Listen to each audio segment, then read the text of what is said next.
자, 어제 법원에선 공직선거법 위반 혐의로 기소된 이재명 대표의 첫 재판이 진행됐습니다. 이런 와중에도 체포동의안 표기를 둘러싼 후폭풍은 여전히 이어지고 있는 상황인데요. 네, 국민의힘은 오늘부터 나흘 동안 선거인단 투표를 진행합니다.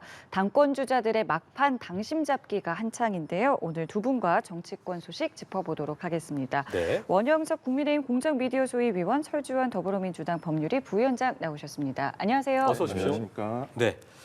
자, 지난 대선 당시 허위사실 공표 혐의로 기소된 이재명 민주당 대표 어제 법원에 처음으로 관련 재판에 대해서 처음 출석을 했는데, 자, 법원 출석할 때도 그렇고요. 법원 법정 내에서도 말을 아껴오다가 이재명 대표가 어제 오후 재판 재개할 때 이제 입을 좀 열었습니다. 검찰이 김만배 씨를 몰랐다던 윤 대통령은 조사도 안 하고 대장동 실무자를 몰랐다는 자신만 기소했다, 이렇게 무죄를 주장했는데, 먼저 이 발언에 대한 어떻게 들으셨는지부터 좀 들어보겠습니다.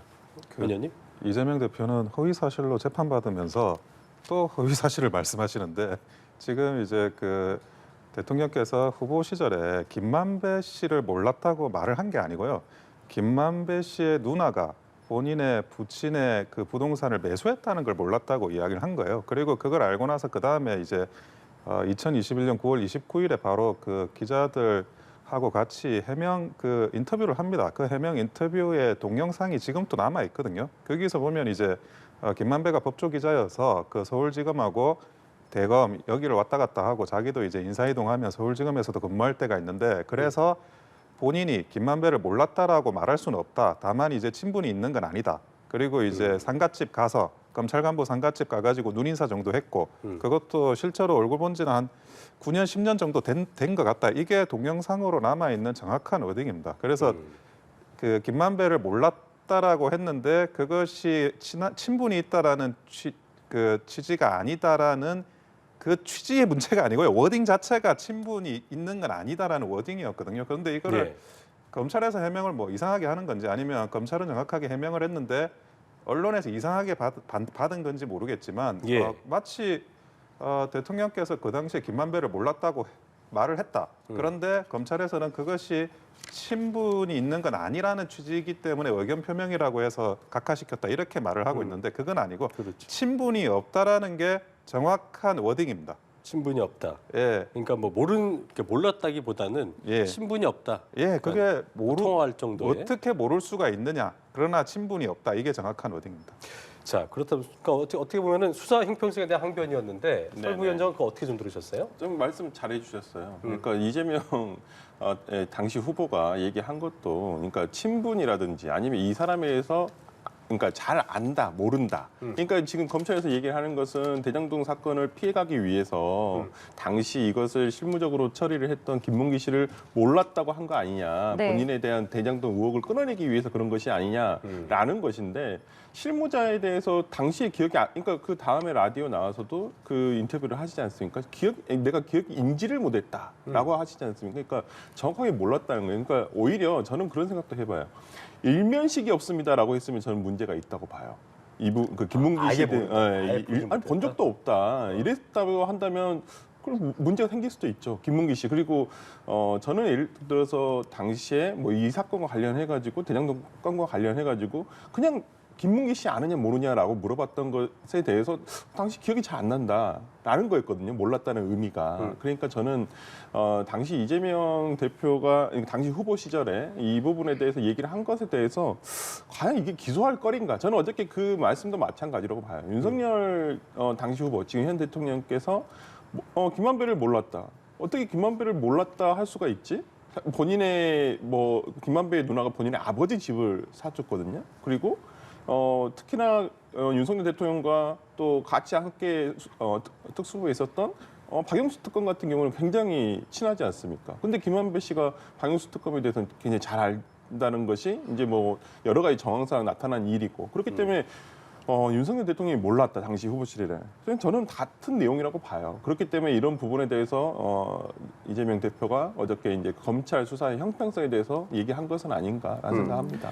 지금 원 부위원장님 말씀처럼 같은 내용으로 좀 돌아올 수 있는 부분이다. 이 부분에 대해서 어떻게 좀 생각하세요? 그때 이제 사실관계 정확하게 좀 확인할 필요가 있는데요. 그때 이재명 대표가 방송사에서 방송 인터뷰를 하면서 발언하신 워딩이 있어요. 그 워딩이 어떠냐면, 시장 재직 때는 김 씨를 알지 못했지만 도지사 취임 후 재판을 받을 때 여러 번 통화했다면서 한때 부하 직원이었던 사람의 죽음에 자신이 전혀 책임이 없다고 할 수 없다라고 이렇게 워딩을 했습니다. 이거는 무슨 말이냐면 내가 기억이 없다라고 이야기를 하는 게 아니에요. 내가 기억이 있는데 그 기억을 돌이켜서 떠올려 보니까 이런 내용이더라라고 진술을 하는 거거든요. 그러니까 이거는 그 언제까지는 기억이 나고 언제까지는 기억이 안 나고의 정확한 시점을 구분한 것도 아니고 그때는 몰랐지만 나중에 알게 됐다라는 것까지 알고 있는 건데 그게 기억이 없다라고 퉁칠 수는 없는 문제입니다. 이게 그래서 지금 이제 그리고 또 이제 방송 인터뷰라는 게 저희가 뭐 신문 인터뷰도 마찬가지지만 그 미리 질문지를 주잖아요. 그 당시만 하더라도 대장동 사건 때문에 굉장히 공격받고 있을 때요. 질문지를 받아가지고 그러면 캠프에서 분석을 해서 이 질문을 어찌 보면 곤란한 질문이면 빼기도 하고 넣기도 하고 준비하기도 하고 그리고 나간 거예요. 그렇게 해서 해명성 발언을 한 거기 때문에 이 부분에 대해서는 제가 볼 때는 뭐 기억이 없다라고 그렇게 둘러댈 수 있는 사안이 아닙니다. 워딩도 그렇지가 않아요. 예.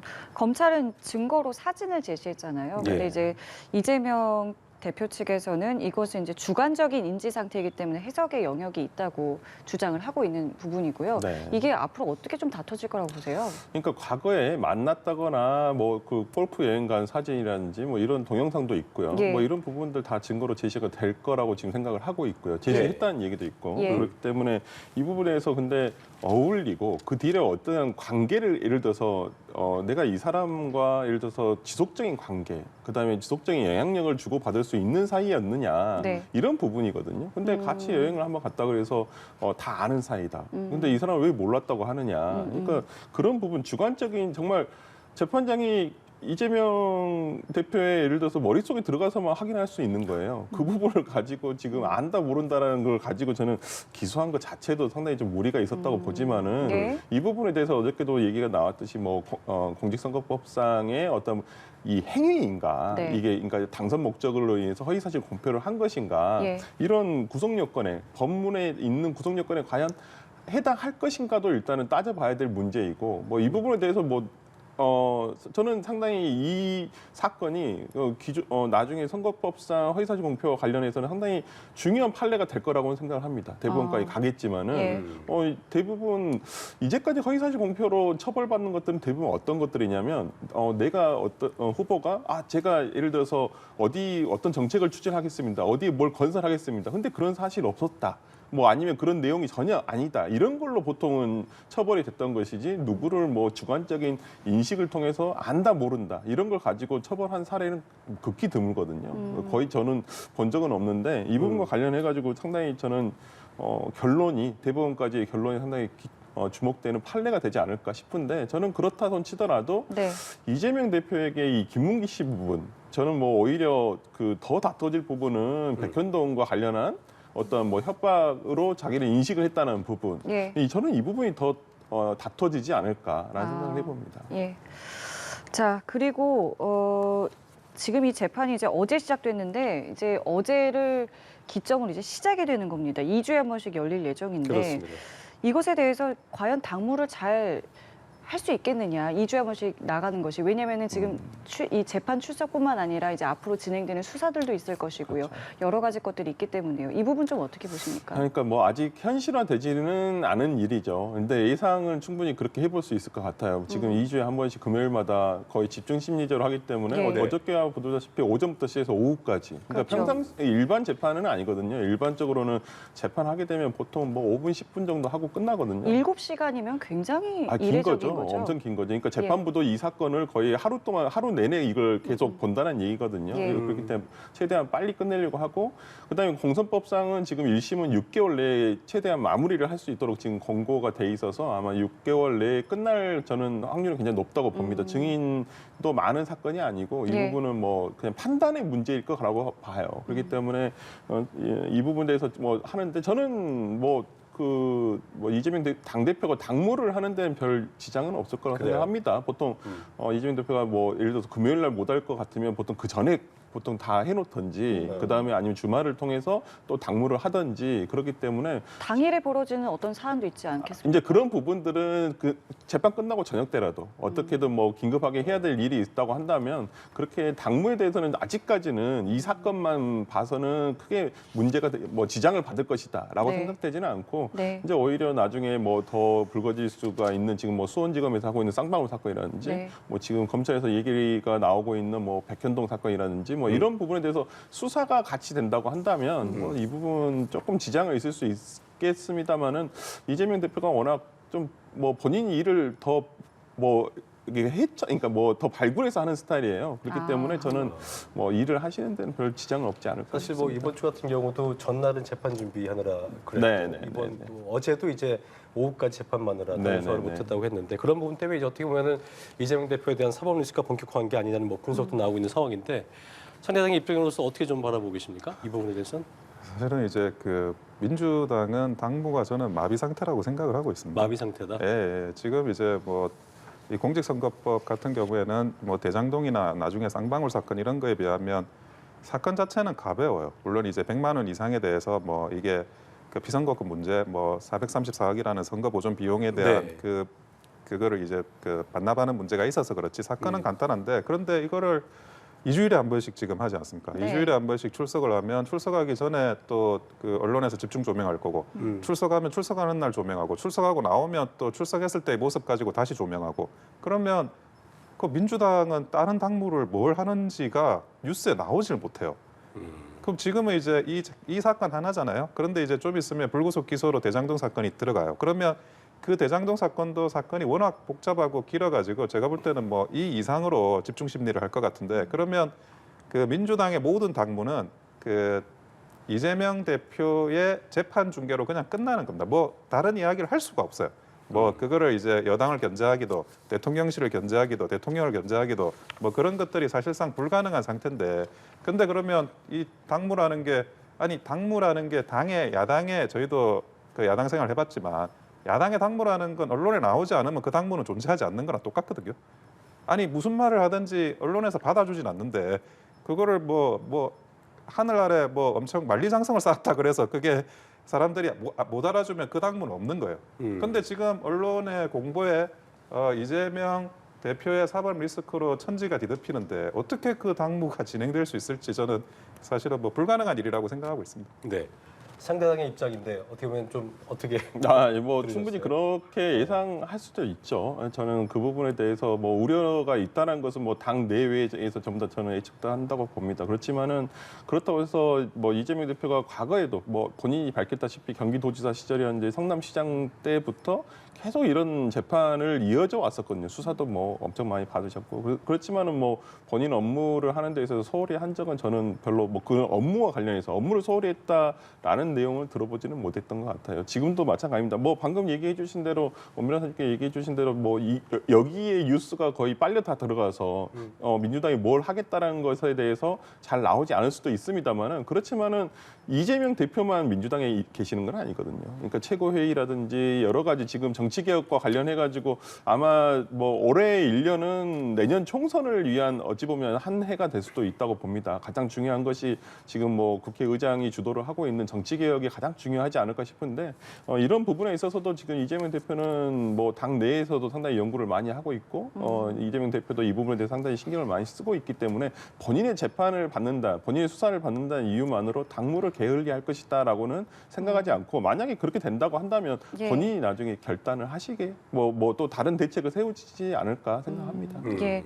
자, 이런 가운데요. 정당 지지율을 조금 주목해서 저희가 보면 어떨까 싶은데요. 네. 당 내용이 지속되면서 사실 강성 지지층이 좀 어느 때보다 좀 존재감을 드러내는 상황인데 민주당의 지지율은 8개월 만에 30%대를 붕괴했다는 그래프가 지금 화면에 나오고 있습니다. 그렇습니다. 어떻게 좀 분석을 하고 계세요? 아무래도 영향이 없었다고 볼 수는 없을 것 같습니다. 그러니까 최근에 그러니까 민주당에게는 악재가 뭐냐면 이제 국민의힘의 전당대회. 그다음에 이제 상당히 지금은 국민의힘의 보수 쪽 진영의 어떤 그 지지자들이 이제 과표집이라고 하죠. 이제 전화를 많이 기다리고 있거든요. 왜 그러냐면 지금 한창 뭐 그 국민의힘 내부에서도 이제 그 그러니까 여론조사를 많이 돌리고 그렇기 예. 때문에 아무래도 민주당 지지자들보다는 여론조사에 더 반응하는 적극도가 훨씬 더 높다고 볼 수가 있어요. 그렇기 때문에 지금 현재로서는 국민의힘이 훨씬 더 높은 것 같이 보일 수는 있지만은 저는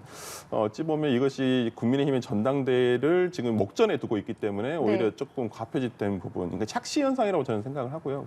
뭐 그렇다 손치더라도 이렇게 좀 격차가 있었을 때는 지난 월요일 날 있었던 어떠한 그 체포동의안에 대한 부결 관련해가지고 당내에 지금 이런 조금 뭐 소음이 나고 있는 부분에 대해서 뭐 아무래도 민주당 지지자들로서는 뭐 여론조사에 적극적으로 응하지 못할 이유도 있고 또 이런 부분에 대해서 지지를 저는 거뒀다기보다는 네. 민주당 지지층이 적극적으로 대답을 하지 않고 있다. 그러니까 저는 그렇게 봐요. 지난 지방선거 때 민주당이 참패를 했던 이유도 민주당 지지자가 투표하러 나오지 않았기 때문이에요. 그러니까 이번 선거는 좀 어렵겠지 하는 생각에 저는 지금의 어떤 분위기가 약간 좀 그런 분위기라고 보고 실제 지지율은 저는 뭐 그렇게 지지율은 거의 비슷하다고 봅니다. 민주당과 국민의힘이 거의 비슷한. 그렇다면 단기간에 이슈 때문에 좀 이렇게 차이가 더 네, 그렇죠. 나는 지금 부분이 있는 왜 거다? 그러냐면 이 부분에 대해서 그 이준석 전 당대표가 1월 말에 어떤 라디오 방송에 나와서 한 얘기가 있어요. 국민의힘은 지금 2월 말 정도가 되면 굉장히 지금 지지율이 많이 올라갈 것이다. 그렇지만 여기에 대해서 안주해서는 안 된다라고 얘기를 해요. 그게 왜 그러냐면 지금 전당대회가 되게 되면 이렇게 방금 말씀드린 것처럼 과표집이 돼요. 보수 쪽 진영의 지지층들이. 그렇기 때문에 이 부분을 국민의힘이 착각하면 안 된다라고 얘기한 부분이 있어요. 그렇기 때문에 저도 그 분석이 맞다고 보고요. 그렇기 때문에 지금은 약간 단기적인 어떤 악재가 지금 좀 어찌 보면 합해져 가지고 지금은 이 지지율에 좀 차이가 나는 것처럼 보이지만은 저는 실제 지지율은 거의 비슷하다. 저는 이렇게 봅니다. 체포동의안 표결 사태의 영향은 어떻게 좀 보고 그 있어요? 부분은 좀 영향이 있다고 봅니다. 왜 그러냐면 당내에서 아무도 예상을 못했어요. 저는 아마 부결표를, 그러니까 가결표를 던지거나 무효표를 던지신 분들도 아마 이 정도의 결과가 나오리라고 생각을 못 하셨을 것이라고 보여요. 그러니까 뭐 일각에서는 뭐 어떤 분은 이건 조직적으로 이렇게 한 것이다라고 얘기하신 분도 계시지만은 예. 저는 조직적이라고 보기에는 조금 어렵다고 보고요. 이게 335 본인들의 어떤 생각을 공유할 수는 있지만 그냥 뭐 어차피 부결이 될 텐데 내가 뭐 가결이라든지 무효표를 던지더라도 큰 대세에는 지장이 없을 것이다. 그러니까 사전에 이 체포동의안에 대한 투표를 하기 전에 뭐 많으면 한 자릿수 정도의 네. 이탈표가 나오지 않을 거라는 예상을 했었지만은 네. 실제로는 그게 모여버린 거예요. 그렇기 때문에 너무나 놀랐죠. 지지자들도 놀라고 당사자들도 저는 놀랐을 거라고 보여요. 당에서도 상당히 충격이었었고요. 근데 그래서 지금 이제 강성 지지자들의 어떤 뭐 색출 작업이라든지 이런 게 나오고 있습니다만은 뭐 이런 부분에 대해서 뭐 아무래도 당 지지율에 대해서 뭐 조금 영향은 있었을 것이라고 보이긴 네. 합니다. 39대 29, 10%의 차이입니다. 원 의원께서 생각하시는 가장 큰 이유 어떻게 좀 알아보고 계십니까? 그동안 이제 단일 대우를 형성한다고 하면서 뭐 그 노영래 의원부터 해가지고 그 체포동의안을 부결시키고 그리고 그 이상민 탄핵 소추하고 그리고 장외 집회하고 그리고 마지막에 이제 이재명 대표 체포동의안 부결까지 이 단일 대우를 했는데 이 단일 대우에 대한 최종 평가라고 보였거든요. 그러니까 단일 대우를 하지만 그 방향성이 맞았냐에 대해서 그 더불어민주당 내부의 기존 지지층도 굉장히 그 반감을 지금 가지고 있는 거예요. 그런데 이게 단기적일 거냐 장기적일 거냐의 이슈가 있어요. 이제 아마 민주당 내부에서 의사결정을 하시는 분들은 이 부분은 단기적이다. 그러면 이제 하반기에 경기 침체가 맞물리면 거기에서 이제 상승시킬 수 있는 다음 총선을 위해서 상승시킬 수 있는 기회가 오고 그리고 나서 총선을 대비하면 된다. 이런 장기적인 플랜을 가지고 있을 가능성이 있는데 예. 그게 이제 간단치가 않은 게 첫째, 이제는 국민들께서도 과거에 일어난 일들을 굉장히 오랫동안 기억을 하고 총선에 반영을 합니다. 사실은 그런 식의 플랜을 만약에 가지고 있다면 그거는 국민들을 우습게 보고 우롱하는 거거든요. 그리고 두 번째로는 이미 윤석열 정부에서는 대통령실을 포함한 전체 시스템을 정권 초창기부터 경제 중심으로 바꿔갔어요. 그게 이제 대표적인 상징이 김대기 비서실장입니다. 김대기 비서실장 같은 경우에는 이제 예산 관료 출신이죠. 그 예산 관료 출신의 김대기 비서실장을 초창기에 그런 이제 대통령 비서실장으로 한 거는 다른 정무적인 큰 문제들을 차지하기더라도 경제 부분을 핵심으로 만들어서 그 경제를 다듬겠다라는 그런 이제 대통령께서의 결단이 있었던 거거든요. 그러면 지금 이제 한 1년 정도 그 경제 중심으로 그 국정을 이제 만들어 갔는데 그러면 예. 하반기에 경기 침체도 그 경기 침체가 관리할 수 있는 위기 정도로 만들어 놓을 수 있으면 그게 이제 그 민주당이 생각하는 그런 반등 기회를 그렇게 쉽게 잡기가 쉽지 않아요. 그러면 이제 그 상태에서 총선에 대해서는 좀 어려운 상황으로 아마 민주당이 들어가게 될 거고 그러면 이 단기적인 하락이 지속되면 거기에 예. 대해서 반드시 이제 내부적인 입안 정계 개편 이슈까지 등장할 가능성이 있습니다.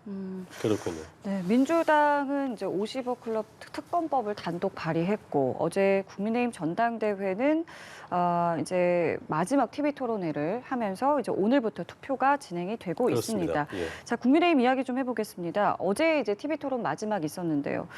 뭐 보시면서 이제 이 막바지에 접어든 지금 이 전당대회 좀 흐름을 어떻게 좀 보고 계시는지요? 아니 사실 오늘 투표일이거든요. 예. 오늘 아마 뭐 많은 분들이 상당수가 또 오전에 다 투표하실 것 같아요. 마음을 이미 다 정했기 때문에. 예. 그리고 어제 토론회를 보면서도 뭐 크게 이슈가 될 만한 건 없었던 것 같습니다. 기존에 있던 이슈들이 그대로 이제 반복되고 매 토론회마다 반복되는 이제 김기현 후보를 세 분이서 이제 때리는 그런 모습의 재판이었거든요. 그래서 어제의 토론회가 크게 영향을 주진 않았을 거다 그렇게 지금 생각을 하고 있고요. 네. 김기현 후보 포함해가지고 다른 후보님들도 굉장히 피곤한 모습은 역력하시더라고요. 오랫동안 이제 그 장기 레이스를 지금 다 해오셨기 때문에 예. 빨리 시간이 지나기만을 아마 다 바라는 모습이 아닌가 하는 생각이 들고 그리고 특히 이제 김기현 후보는 계속 이제 3대1로 얻어맞으시니까 특히 스트레스 받는 모습이 보이시는데 또 그렇게 방어하고 스트레스 받고 심적으로 괴로운 것도 어찌 보면 1등 주자가 가지는 그런 또 특권이기도 합니다. 네. 본인이 가지고 있는 그런 방어 전략 그런 태도를 계속 이제 유지하시는 게 예.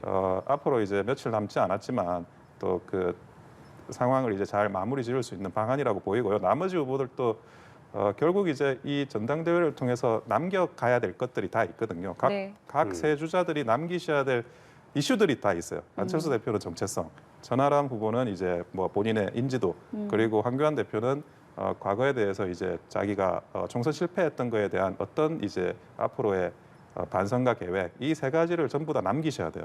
며칠 안 남았지만 승리도 중요하고 그리고 이제 자신의 정무적인 정치적인 의미를 남기는 전당대회가 되기를 기원합니다. 예. 예. 상대당 입장에서 객관적으로 어떻게 좀 바라보셨습니까? 네, 뭐 처음보다는 좀 많이 식어버린 것 같아요. 식었다. 예, 뭐 처음에 천하람 후보가 등록을 하면서는 상당히 붐업이 기대가 되고 한 1, 2주 정도는 상당히 정치권에 있어서 상당히 신선한 바람이 불 것이다. 그리고 저도 상대당이지만 참 부럽다. 전당대회가 저렇게 흥미롭게 갈 수 있는 부분. 그렇지만은 지금 뭐 이번 주에 여러 가지 전당대회 악재가 생긴 것 같아요. 뭐 대표적으로 이재명 대표의 체포동의안을 가면서 이 결과에 따라서 이슈가 거기로 몰입이 돼 버린 것 같아요. 그래서 그냥 뭐 저는 어저께 토론을 한지도 몰랐어요, 솔직히 말씀드리면. 그리고 뭐 오늘 아침 기사나 이런 걸 보더라도 뭐 관련해서 기사가 뭐 충격적인 기사가 있다거나 어떤 눈에 띄는 기사가 있지는 않았던 것 같고요. 뭐 어쨌든 간에 뭐 가장 이제 남은 관심사는 이제 과반수로 1차에서 끝날 것인가. 그렇죠. 예, 뭐 안 끝날 것인가. 이 부분에 대해서 어떻게 될지 모르겠습니다만 상당히 투표율이 중요하지 않을까 싶습니다. 저는 천하람 후보가 천하람 후보를 지지하는 개혁 보수 세력이 그래도 저는 적극적으로 투표를 한다 손 친다면 뭐 투표율이 뭐 50 뭐 보통은 40% 정도 왔다 갔다 하는데 그 이상을 넘는다면 글쎄요, 좀 뭐 결선까지도 가지 않을까라고 조심스럽게 예측을 해봅니다. 예. 예. 투표율 얘기를 해주셔서요. 어저께 이제 이준석 전 대표가 투표 동료 기자회견을 하면서 소설 우리들의 일그러진 영웅을 인용을 했습니다. 글쎄요. 이러한 어떤 움직임이 전대에는 어떤 영향을 좀 줄 거라고 생각을 하세요? 그 전대는 사실은 별 영향은 없는데 그게 결과적으로는 별 영향이 없는데 네. 그 이준석 개라고 할 수 있는 네 분의 후보한테는 오히려 악영향이 있을 것 같아요. 예. 그러니까 지금 어떻게 지금 대통령실과의 관계를 설정하느냐는 그 여당의 모든 사람의 가장 중요한 이슈 중에 하나거든요. 근데 대통령을 뭐 엄석대에 비유한다든지 그 엄석대에 비유한 사람의 밑에서 이렇게 뭐 그 마치 이렇게 부하처럼 움직이고 있는 4명의 후보라고 한다면 그분들에 대해서 앞으로 정치적인 의미를 당원들이 어떻게 부여를 할지 그러니까 자기가 만약에 자기 계파가 있다. 그 계파가 4명이다. 나는 그 계파의 수장이다. 그러면 책임감이 좀 있어야 되거든요. 그 책임감이라는 거는 죽어도 자신만 죽는다든지 아니면 그 후보들을 위한 좀 최소한의 그런 이제 생각을 하고 자기의 행동을 결정한다든지 이렇게 해야 예. 되는데 글쎄요. 뭐 누가 보더라도 대통령을 엄석대에 비유한 건데 그게 후보들의 나머지 후보들에 대한 뭐 정치적인 장래에 대해서 전혀 생각하지 않은 행동인 것 같아요. 예.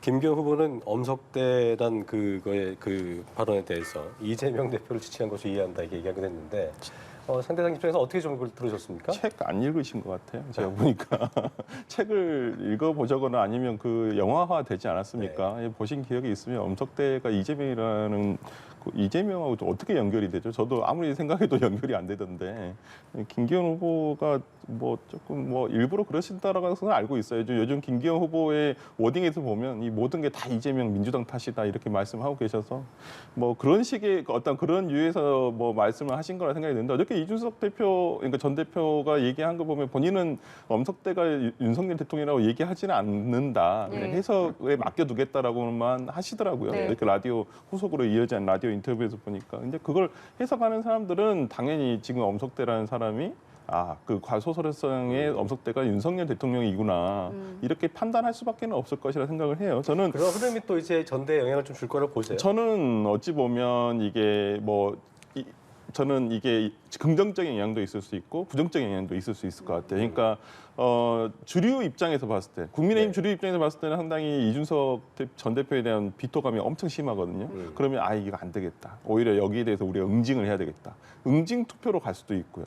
오히려 그리고 이제 지금 개혁 보수 세력이라고 하는 지지하는 층들은 오히려 이준석 대표가 진짜 우리에게 투표를 해라.